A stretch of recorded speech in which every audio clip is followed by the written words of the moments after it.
Two. Ladies and gentlemen, RosterWatch Nation, welcome back to the epic RosterWatch Podcast, brought to you by RosterWatch.com. My name is Alex Dunlap here with Trashman, as we have a very exciting prospect to break down today. Trashman thinks he's a Braxton Berrios. I think he's a little bit like David Sills.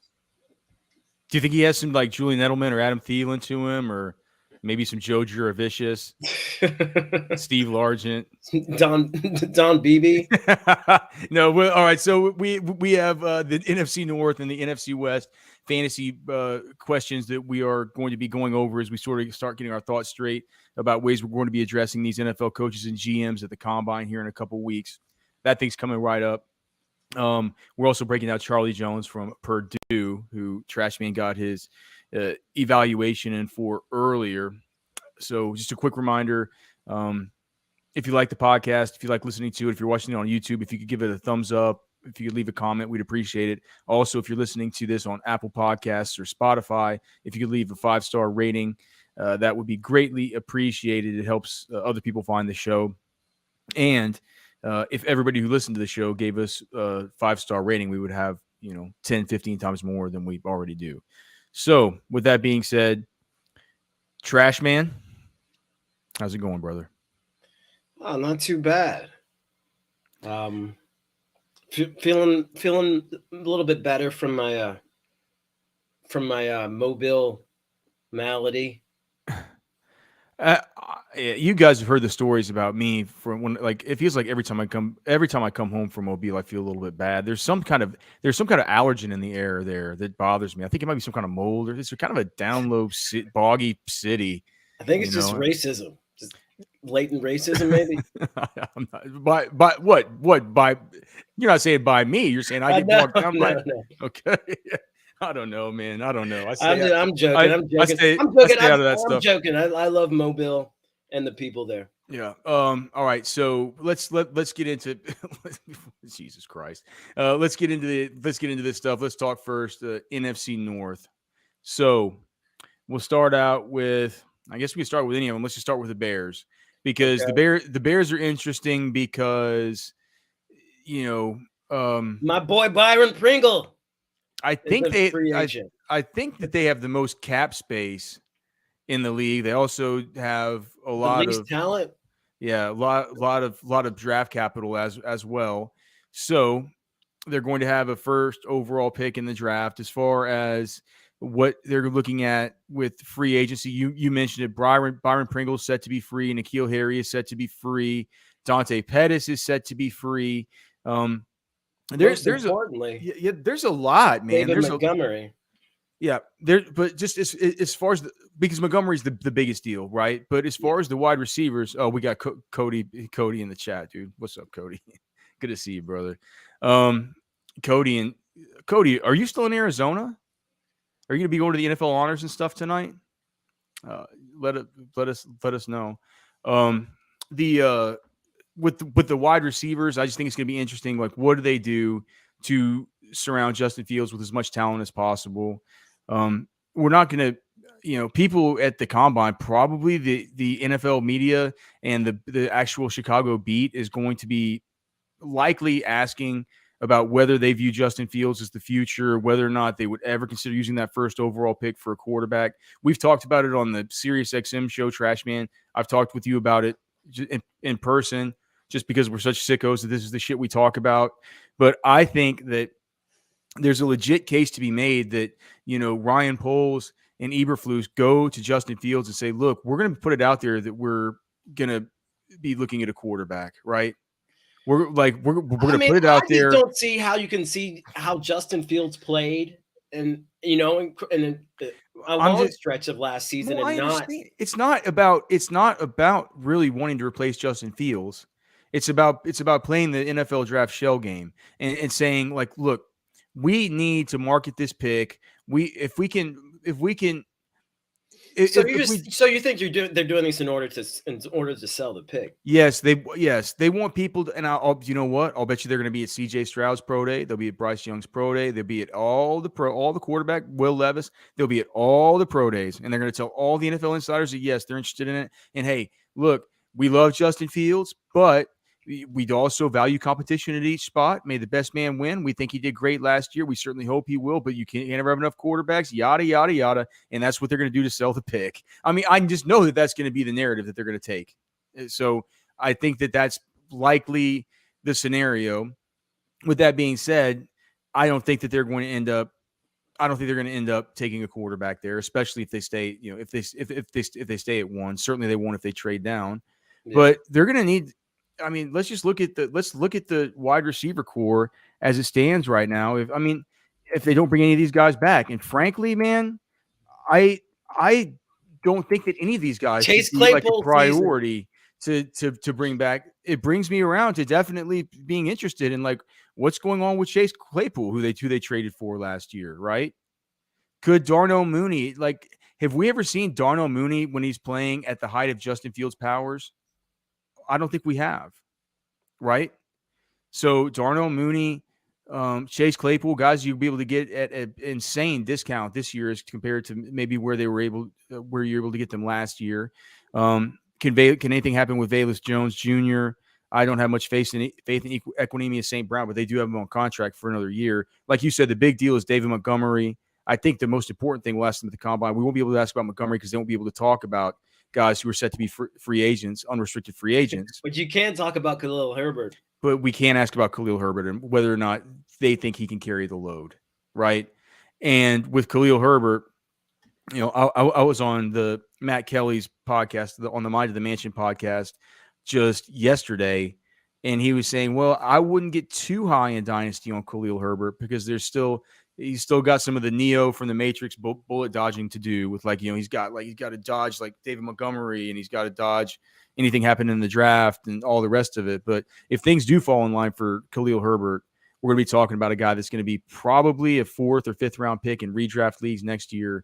And somebody that we're going to be targeting aggressively there in that spot. All right. Anything else on the Bears? No. Okay. What about the Green Bay Packers? I mean, it's like obviously the whole thing with Aaron Rodgers, who's still on contract with them, but this whole thing just blots out the sun in regard to anything else, right? Trash man. I mean, he is going to. I mean, there are a lot of receiving options that are going to be free agents for the Packers. Alan Lazard, Randall Cobb, Robert Tonyan, all going to be free agents. Yeah. And that's a big deal for Christian Watson. It's a big deal for Romeo Doubs. Yeah, it's a. He likes being called Romeo Dobbs, by the way. Oh, that's I knew. God, yeah. I overthought it. I was thinking it's Dobbs, but then it's like, no, it's Dobbs that he likes. It's messed up at the Senior Bowl, man. Whenever we're like, hey man, can you give us a player ID? Just say like, hey, this is Romeo Dobbs. You're listening to Roster Watch. I would have said, well, I go by Dobbs, but he's like, okay, this is Romeo Dobbs, and you're listening to Roster Watch. It's like oh, I forgot, what was it? There was Cody who's in the chat earlier. Man. Cody was at the Cody at the Senior Bowl. I forget which kid it was, but he said like, hey, he like mixed up and called him the wrong name. He's like, hey, can you say, hey, this is, I forgot what it was. Like, this is Elijah Higgins, and you're listening to a player profiler, and he's like, well, but I'm Michael Wilson, or whatever it was. I told him it would have been funny if the dude would have just said that weird name that he would. But yeah, I don't know why we don't do that for all of our IDs. Just get like 3 dudes to do all the different IDs. Right. Say they're different guys. The with the Aaron Jones too, it's like this. They're going to either probably with Aaron Jones, it's going to be a cut, a trade, or I think most likely is a restructure on his deal. I mean, you just read all the articles about this in The Athletic and all the rest of it that that even the most menial restructure could save up to like $11 million in 2023. It's like what people say. It's like you can't be paying a running back $20 million. He can't be going against the salary cap $20 million this year. Yeah. So he's gonna have to be restructured. If not, and he gets traded, I mean, maybe you could see him get traded and restructured elsewhere. If that's the case, if Aaron Rodgers leaves, I don't see that being the case. If Aaron Rodgers leaves, then what? Jordan Love, and you got it, and he's still on a rookie deal, and you just can pay. Maybe that's a good way to ask. And then it behooves you to really have that, two-headed beast in the backfield. Well, maybe that's a good question to ask. It's like, would you be more? We could ask, like, would you be more dependent on a two-headed sort of running backfield like you've had before? That was what Aaron Rodgers wanted, but wouldn't that be helpful to a first-time sort of starting quarterback? Absolutely. Because that's a question they could answer without saying anything one way or another about Rodgers or Jordan Love. So yeah, as far as fantasy, that's kind of what we're looking at there with the Green Bay Packers and sort of the idea of what we'd be talking about. The Vikings, Trashman hates Kirk Cousins. It doesn't matter. He's a good NFL quarterback. I think this whole thing is interesting with Alexander Madison. That's the only interesting thing as far as their free agents go. And Dalvin Cook's and Dalvin Cook. People are legitimately talking about Dalvin Cook being a possible. I mean, I don't know if it's a cut candidate, but somebody that they can certainly get away from. I mean, he only represents 6.2 via spot track, 6.2 million dead cap right now. They have a potential out right now with 3 years, 27.2 million left on the contract. He hasn't been a picture of health. But he's not been the guy that with that offense. If it's not broke, don't fix it kind of deal. I mean, it's their defense that they got to shore up. I don't think they need to tinker with their offense that much. I don't think they will tinker with the offense that much. I guess that makes sense to me. I think that's and people are talking. I don't see Adam Thielen being a possible cut like people are talking about. Do you? It doesn't make much sense. I think they can save. I'm more ambivalent about that. They could save $6.4 million against the cap if they were to cut him before June 1st. Again, I just feel like unless there's a big defensive move they want to make, I don't see that happening. Okay, with the Detroit Lions, you mentioned, and we talked about this before. Talk about a team that needs to fix their defense. How is Aaron Glenn getting they're talking about him like he's getting head coaching looks and all the rest of this stuff? I don't understand. That defense has been just historically bad. But this is a team where when we look at the free agents that are important to us, we know that DJ Chark is likely to be gone. They're not going to bring him back because as we talked about, the wide receiver free agent pool this year is just so bad, right? DJ Chark is going to want to go out and capitalize on that as one of the top guys available in free agency. They're not going to pay him what he's going to want on the open market just because of the lack of other options. Thankfully for anybody that has DeAndre Swift, Justin Jackson is set to be free. I don't think that they'll bring him back, but the big deal is Jamal Williams. Do they bring back Jamal Williams? How much do they value him? I mean, here's my deal. I'm going to ask Dan Campbell. I'm going to say, do you not think that DeAndre Swift can stay healthy for a season if you give him all the work? Is that kind of the deal? Because if we're going to have a season, if we're going to keep on having seasons like this from DeAndre Swift, we just haven't valued too high in Dynasty, and we're still living on the rookie, the rookie draft ADP for him and the college profile and everything else. He's so efficient. He's so good, but he just does not get the volume. If Jamal Williams comes back, God forbid, there's no goal line work to be had at all. Not sure, but then Jamal Williams is also, he's 27 right now. I mean, it's kind of older for a running back, especially with a running back who they kind of use as a battering ram, Yeah, but I think he probably sees his situation he's in is really good. He's like, I'm the NFL rushing touchdown leader. I'm in a place that I like. I like the culture. You can tell he likes the culture there. You know what I mean? You saw on Hard Knocks. He fits in well there. I think that they'll probably try and bring Jamal Williams back. And that offense stays intact. Everything's the same. Ben Johnson's coming back. The only thing that they're losing really is DJ Chark. And when you think about it, what that does for me, it's just wheels up for Jamison Williams. It's just wheels up. But then there's also there's a third receiving option that kind of isn't shored up at that point. I mean, it's just maybe musical chairs. I don't know. Opposite Jameson. I mean, why can't St. Brown? Why can't it be like the Eagles where they used to have two super studs, Amon-Ra St. Brown and Jamison Williams? I mean, if they can shore up a good tight end, But here's the thing: they don't need a good tight end. They get massive production out of these shitty tight ends. Shane Zylstra and all these Brock Wright, these dudes who just score. They have these packages. It could be a big season for Brock Wright. That'll be the thumbnail for this one. It could be a big season coming for Brock Wright is the big takeaway from that.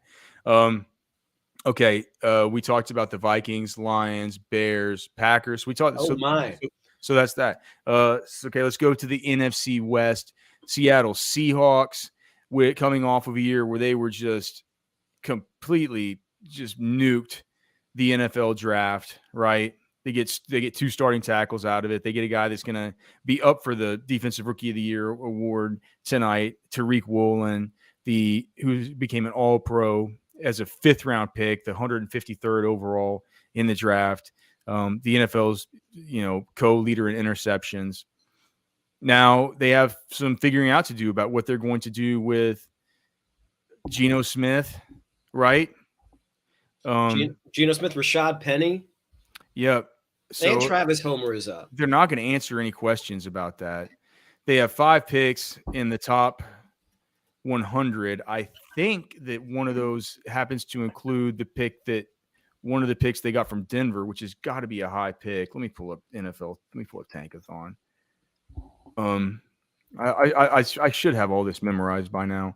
Okay, yeah. So Seattle from Denver, they have the 5th overall pick and they have the 20th overall pick. I know that they have 5 in the top 100, and those are 5, 20, 38, 53, and 84. So they have 2 firsts, 2 seconds, and their original 3rd. So this has been a this has been a big boon, the whole Russell Wilson thing, with the pick 5 and the pick 38 coming back for that deal. I don't know, man. Like with them, we can't ask about Penny. They're not going to talk about this guy who's said to be a free agent. We're going to have to ask about Kenneth Walker, and do they? Yeah, what do you think? Is he a guy that do you feel like you need to use multiple backs when you have a guy like Kenneth Walker that has such a well-rounded skill set? Is he a guy that can really carry the mail for you? And Pete Carroll's going to be up there chewing his gum and saying, "Oh yeah, that guy. Oh yeah. Oh, can he carry the mail? He can carry all the mail. Guy, get you fired up." That's what he's. We're not going to get any good answers from him or from Schneider at all about anything, right? Probably not. Yeah. I feel like Geno Smith is the big. But all the Seattle riders are going to ask about him. We're not going to need to hop in there and ask him. But hey, what about Geno? It's like this is going to be that's all anybody's going to ask about. So you want something more obscure than I feel like then you really the running back position is really the only other or just say like there. What did you guys think about Noah Fant? I want to know what they thought about Noah Fant. It's like it didn't seem like he was even the alpha there with the tight ends that you guys had as far as the usage patterns. Like, do they see a receiving tight end as being a integral aspect of their offense? For the Los Angeles Rams, they have just talk about picks. They're on the other side of this whole thing. But Sean McVay says he's coming back. I guess Malcolm Brown set to be free. Who else here is set to be free this year? No one really of any consequence as far as fantasy stuff. To me, the main question that I'll want to ask them is, what do you think? The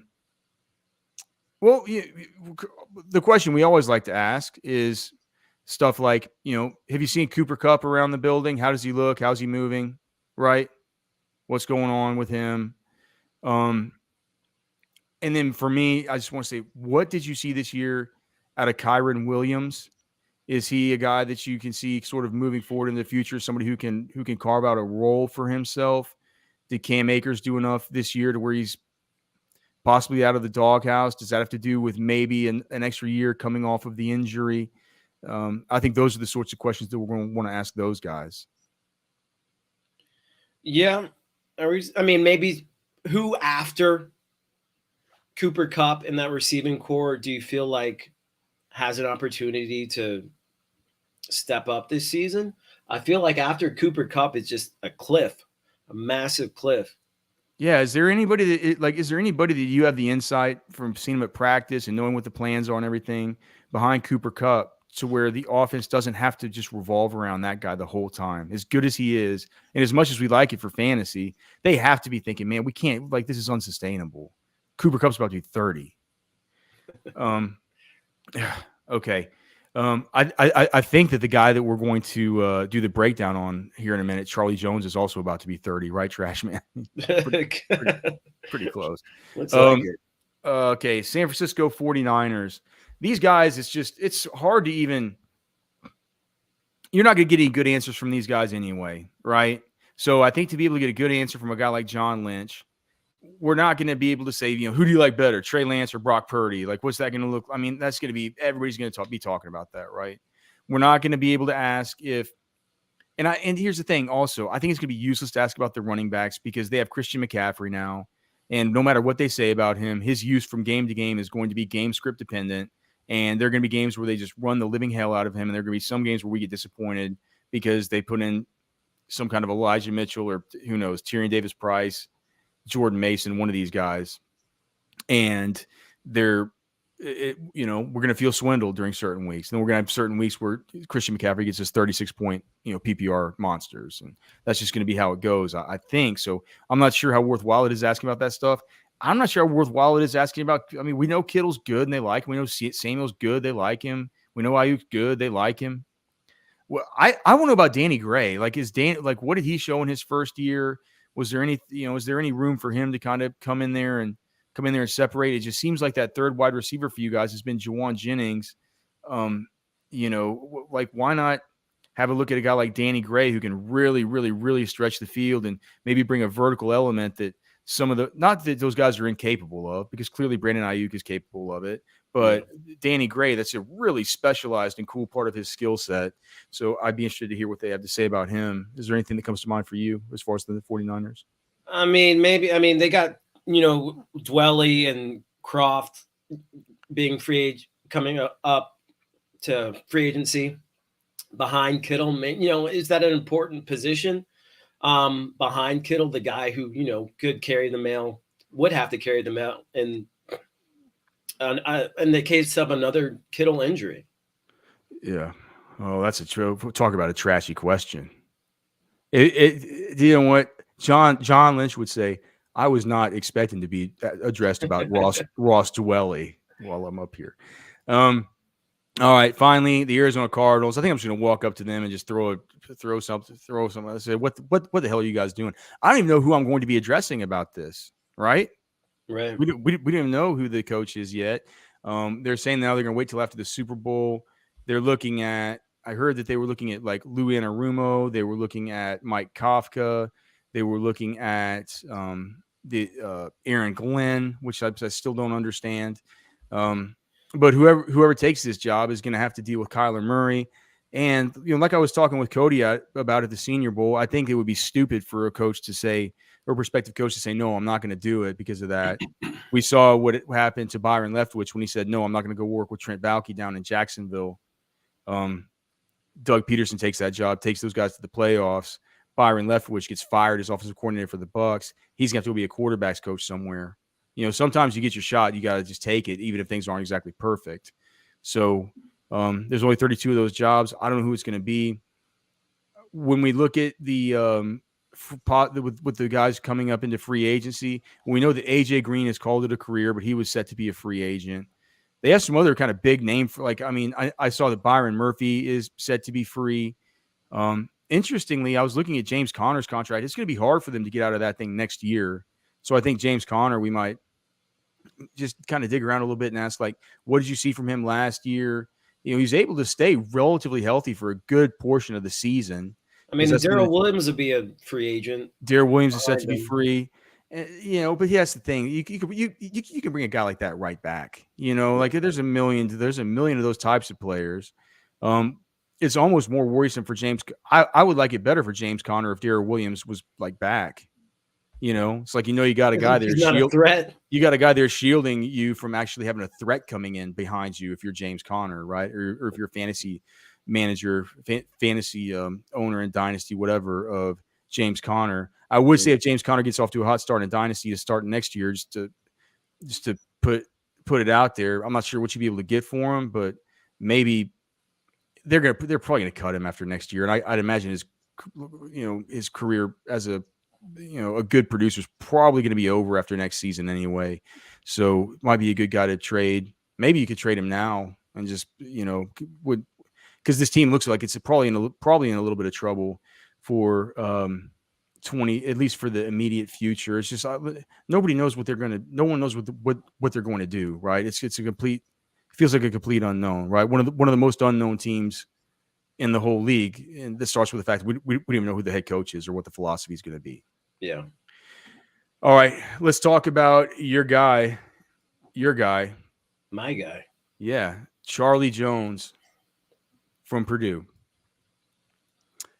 All right, do you want to start? I can share here on YouTube some clips of him from when he was at Iowa. He was at Buffalo for 1 year, transferred to Iowa, didn't do much of anything at Iowa except outside of special teams. A return guy, right? I think he was all Big 12 as far as a returner.